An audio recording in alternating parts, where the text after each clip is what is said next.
খুতওয়াতিশ শয়তান, খবরদার তোমরা শয়তানের ইত্তেবা করিও না।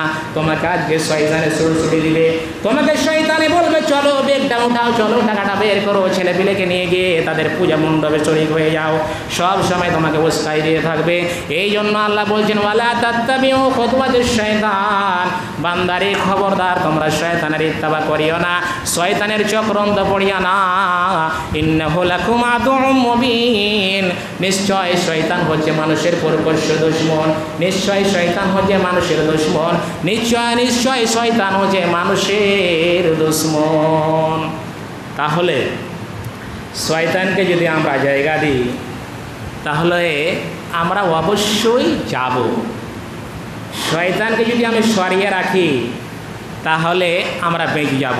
শয়তান মানুষের যে সবসময় লেগেই আছে। আপনি নমাজে দাঁড়াবেন তাও আপনাকে কোন না কোন জিনিস নিয়ে তোমার স্মরণে গেড়ে দেবে।